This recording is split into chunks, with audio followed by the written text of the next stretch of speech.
Chapter 6. Holly Kit was dreaming that the nursery was filled with hedgehogs. They filled the entrance rattling branches. Fern Cloud and her kids aside and sitting into the mossy nest around her. The sharp pricks spicked her back. She fidgeted to move away from her uncomfortable new den mates. What are you doing here? Go, she muttered. Go away, but the prick still dug into her. Opening her eyes, she twisted around and saw Blanket curled up beside her. He looked like he had fallen out of a tree. His golden felt ruffled and stabbed with black thorns.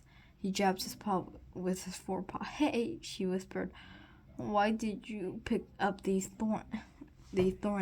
They're ripping me to shreds. Blanket opened his amber eye. What? He murmured, his mouth stretching into a yawn. You were covered in thorns. Hollycock guessed he'd been out of the den. What are you up to? She demanded. I couldn't sleep, Blanket confessed. I wanted to walk in the clearing. Hollycock stared in dismay. Aren't you enough trouble? Do you want to stop us from being made apprentices? It's okay, Blanket soothed. No one saw me.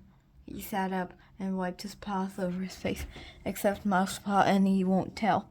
It was Mousepaw who pushed me into the thorns, so Dustpelt won't spot me. Hollycock hissed softly. Why doesn't he think before he acts? We better get these thorns out of you before anyone sees them. They really sting, Blanket complained, twisting around to tug one from his flank with his teeth. I'll better go to the medicine den and get something to treat you with, Hollycock told him. Why don't you? We don't want your scratches getting infected. Will you tell Leafpool? Don't worry, I'll tell her there was a thorn in your bedding and you've been rolling on it. She climbed out of her nest and headed toward the entrance. You start pulling out all the thorns you can reach. I'll get the rest when I come back. Before she began to nose her way out of the den, another thought struck her. And don't leave them lying around. If Ice Kid or Fox Kid spikes them on one, Barncloud will pluck your whiskers till they're bald as bird. She ran across the clearing, relieved to find it empty. The sun was rising behind the trees topping the cliffs, but the camp, still in shadow, was cold. Hollycock guessed it was the dawn patrol. Must have already left and the other cats were already making the most of their snug dens until the sun had reached into the hollow and warmed the camp. She raced into the medicine den unnoticed, and she pushed his way through the brambles and conceded the entrance. Leafpool was nowhere to be seen, and her scent was stale. She hurried to Jacob's nest. Are you feeling better? Jacob was curled up tight in the moss, a bundle of stripped gray fur. His head shot up at the sound of Hollycock's voice and gazed at her with a sightless blue stare. What are you doing here? Aren't you confined to the nursery? Blanket got a thorn stuck in, and Hollycock explained, I wanted something to keep Scratch from getting infected. Jacob nodded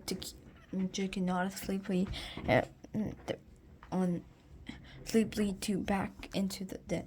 Leafpool's using dogs on my scratches, he mewed. You'll have to find yourself. Leafpool's out collecting stringing nettles. Okay, Hollycock mewed, hurrying over to the supply store. Can you remember what it smelled like? It got a sort of tangy smell. Then Jacob lifted his nose and breathed. It's one of the piles near the front, he told her. Hollycock stared at the array of leaves and seeds. At the front, there were two piles, one darker green and then the other. She sniffed the darker one first. This smells kinda icky, she mewed back to Jacob. Docs doesn't have a bad smell, Jacob told her. Just sharp. Hollycock sniffed the other pile and screwed up her eyes. It was definitely tangy. She grabbed a mouthful and carried it over to Jacob. That's the right one, he mewed. The brambles rustled at the entrance. Hollycock jumped. It was Leafpool, holding a bunch of nettles carefully by their stems.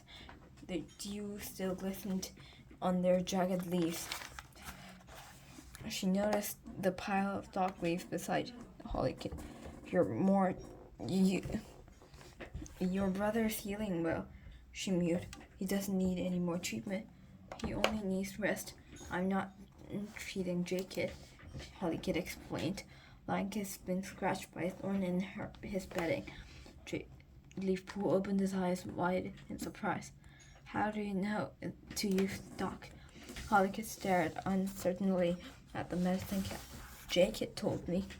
She remembered the smell from when you used it to treat me. Jacob mewed. Hollycock ran her tail across his flank, so he knew he was grateful. It wasn't that she wanted Leafpool to think he was more clever than Jacob. She wanted to see her that she was making a great medicine cat. Well done, Hollycock, Leafpool mewed. Hollycock felt warm to the tip of her tail. She told herself that one day she would know which herb was and which have to pretend. I'll show you how to apply it, Leafpool offered. She crouched at the pile of dock, taking a single leaf in her mouth and chewing it.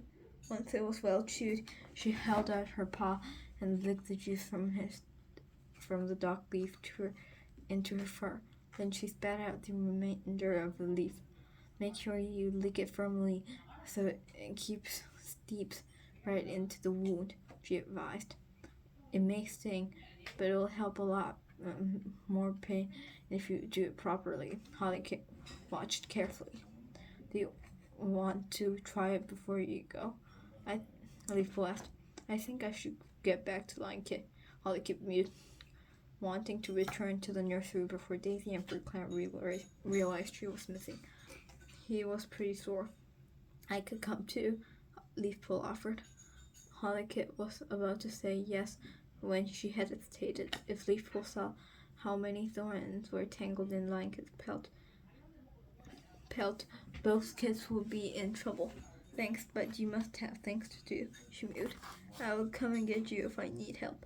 Very well, Leafpool nodded. Was that knowing and glint Hollycock saw in her amber gaze? She had guessed that Hollycock was not telling the whole truth about Lion-Kit's injuries. Not eager to find out, Hollycock picked up the dog leaves in her jaws and trotted out the medicine den. His heart sank when he saw the camp was growing busy. Daisy came out to the nursery, warming himself in the spot where the sun's weak rays were just beginning to reach. The kids huddled together outside the apprentice's den, blinking sleep from their eyes. They looked like a single soft cloud, berry paws creamy fur merging with the gray-white hazel paw and mouse paw. Cinder paw, honey paw, and poppy paw were sharing tongues by the half rock. Their slender, dapple bodies reminded Hollycock of their mother, Swirltail. Their Swirltail, who was nosing into the remains of yesterday's fresh-coat pile with Thornclaw and Spiderleg. Her paws avoided looking at Thornclaw and Spiderleg. Her paws were buried with every step, but she kept her tail high and tried not to look at the approach the nursery. She reached the entrance unchallenged and scrambled through with her dock leaves clamped softly between her jaws. Friend Cloud's voice startled her. "Where have you been?" Hollykit dropped the dock leaves and glanced at Lionkit. She was relieved to see he had gotten most of the thorns out of her pelt. It smoothed down his fur enough to look as he spent the whole night in his nest. "I told Fern Cloud about the thorn in my bedding," Lionkit put in hastily. "I brought you from dog leaves for Lionkit's scratch," Lionkit explained to Fern Cloud. "Sorry I didn't ask you first, but I didn't want to wake you. You should have waited until I was awake and asked permission, but I supposed you were only thinking about your litter mate. I can't disapprove of that," Friend Cloud sighed. "That the Scott Khan knows how a thorn got into the nursery in the first place." She glanced at the two kids wriggling at her belly. "You must be careful not to carry anything in your pelts when there are small kids in the nursery. We'll be extra careful in the future," Hollykit promised. She hurried up over to Lionkit's sleeve. "Did you get them all the thorns out?" she whispered. "All except one behind my ear," Lionkit whispered back. Hollykit licked the back of Lionkit's ear and felt a thorn gripping it with her teeth. She tugged it out. I put them the rest under a bramble at the edge of the den." She flicked his tail to the den wall near his nest. Hollykit went and spat out the thorn with the others.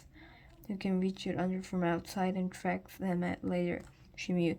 "Now what is the worst scratches?" She ran to chew up the dock leaves while Lionkit twisted up and pointed with his sore spots with his flank. The dock leaves tasted foul. "Yuck," Hollykit screwed up her nose as she chewed. She leaned down and licked the juice into Lionkit's scratch, just as Leafpool had shown her. As she dragged her tongue firmly across the wound, Lionkit flinched and let out a squeak of pain. Hollykit leaped back in alarm. "Are you two fighting?" Friend Cloud asked, not looking up from her kids. "No," Lionkit mewed. "The dock juice hurts, that's all." Hollykit felt her tail tremble. She couldn't do this. Seeing Lionkit's pain made her feel queasy, but she couldn't let any of his scratches get infected. And if she was going to become a medicine cat, she would have to get used to treating patients. She chewed up another horrible tasting leaf and set licking the juices into another scratch. Lionkit only winced this time, but it was enough to send Hollykit leaping back away. "Sorry," she squeaked. Then she remembered Leafpool's advising. "It may sting, but it will save a lot more pain if you do it properly." Focusing on Leafpool's word, she carried on, focusing herself to ignore Lionkit's squeaks and pain and the sickening taste of dock. "That feels much better," Lionkit breathed as she tended the last wound. Lionkit sat back with relief. Friend Cloud looked up. "Why don't you to go look at the fresh kill pile and have something to eat? Daisy's in the clearing. I'm sure she would keep an eye on you to make sure you don't get into any mischief." Happy to be able to leave the nursery without breaking any rules, Hollykit hurried out into the clearing, Lionkit on her heels. But the taste of the dock had ruined his appetite, and she followed Lionkit to the fresh coat pile with enthusiasm. Mousepot, Hazelpot, and Berrypot still sat at the flat tense grass patch in front of their den. Mousepot could hardly keep still.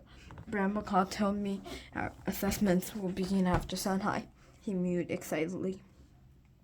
Hollykit pricked her ears. Daisy's kids had been training for nearly 4 moons. It won't be long before they will be made warriors. Who's assisting me? Us. Berrypot asked anxiously. "Brambleclaw won't tell me," Mousepot replied. "Do you think it will be Firestar himself?" Hazelpot's tail twitched with excitement. Don't say that, Bearpaw breathed. I won't remember any of the training if I think he's watching. Can we hunt together? Hazelpaw asked. Spiderleg said it was up to us, Mosspaw reported. Ashfur and Whitewing were sharing tongues nearby. Ashfur's whiskers twitched with amusement as he overheard the apprentice talking. You'll be wiser splitting up, he called over. On your own, you might just manage to surprise. In your own, you might just manage to surprise your prey, but 3 of you climbing through the forest wolves will scare everything from here to the sun-drowned place. Whitewing poked his way out of the snowy paw. Don't tease them, Ashfur, she scolded. They were apprentices once. You must remember how tense you were about your first assessment. Brooke trotted through the entrance, carrying in mice and 3 tails. Mice by their tails. Hollykit watched as the tribe cat dropped the catch on the fresh kill pile. Lionkit helped himself to one and began to eat hungrily. Thanks, Brooke, she mewed as with his mouthful. Brooke eyed him with a soft gaze. You should eat more slowly, she advised. In the mountains, you say prey eaten slowly feeds us longer. Lionkit looked at her in surprise. Okay, he nodded and began to chew up more carefully.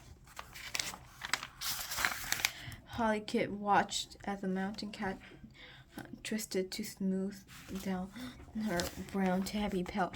She had always liked the sound of Brooke's mew. It was low and strange compared to the forest cats. A yell sounded outside the camp entrance, followed by a threatening hiss.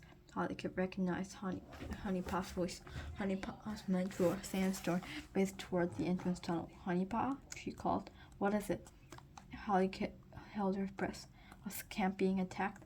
Then a friendly yowl of greeting. Sandstorm returned through the thorn tunnel, leading Mothling, the river climb medicine cat, and her apprentice Willowpaw. Hollykit padded after them, her tail bristling with embarrassment. I'm sorry, she mewed. I didn't realize who it was. I just smelled RiverClan. Sandstorm reassured his apprentice with an old nursery saying. It's better to scare off a mouse than to welcome a badger. Hollykit's heart leaped like a fish at the sight of Willowpaw. She had met the medicine cat apprentice once before, when Mothwing had brought precious supplies of catmint from the clump that grew in the sheltered part of RiverClan territory. Leafpool had welcomed the gifts since the patch of grew near the abandoned Tulip nest in ThunderClan territory had been killed by frost. Hollykit had spoken to Willowshine then because he wanted to find out what it's like to belong to a different clan, but this time she wanted to find out something else. How to become a medicine cat apprentice. While Sandstorm went to find Leafpool, Hollykit skimmed past across the clearing to Willowpaw. Hello, she mewed shyly. Willowpaw, who has been looking around, troubled, brightened up. Hello, Hollykit, she purred. Or is Hollypaw now? Not yet, Hollykit told her. Why are you here? The RiverClan cat wasn't carrying anything. Perhaps she had come to ask for supplies in return for the catmint. Willowpaw's whiskers twitched. I had a dream, she mewed. I want to ask Leafpool to help interpret it. Can't Mothwing do that? Hollykit asked, confused. Willowpaw glanced at her paws. Mothwing suggested we get Leafpool's opinion. What was it about? Willowpaw looked solemn. I can't tell you until I've shared it with Leafpool. Mothwing, Willowpaw. Leafpool stood at the entrance of the medicine den. Welcome, come in. She waited, holding back the trailing brambles, while Mosswing and Willowpaw weaved past the bramble into the shadow beyond. Hollykit stared wistfully after them as the leaves swished back into place. She felt a nudge in her flank as she turned to see Lincoln butting gently with his head. "Why are you staring at them like a dumb rabbit?" he mewed. Mothwing and Willowpaw had visited the camp before. Hollykit was unable to keep her wish to herself a moment longer. "I want to be a medicine cat," she blurted out.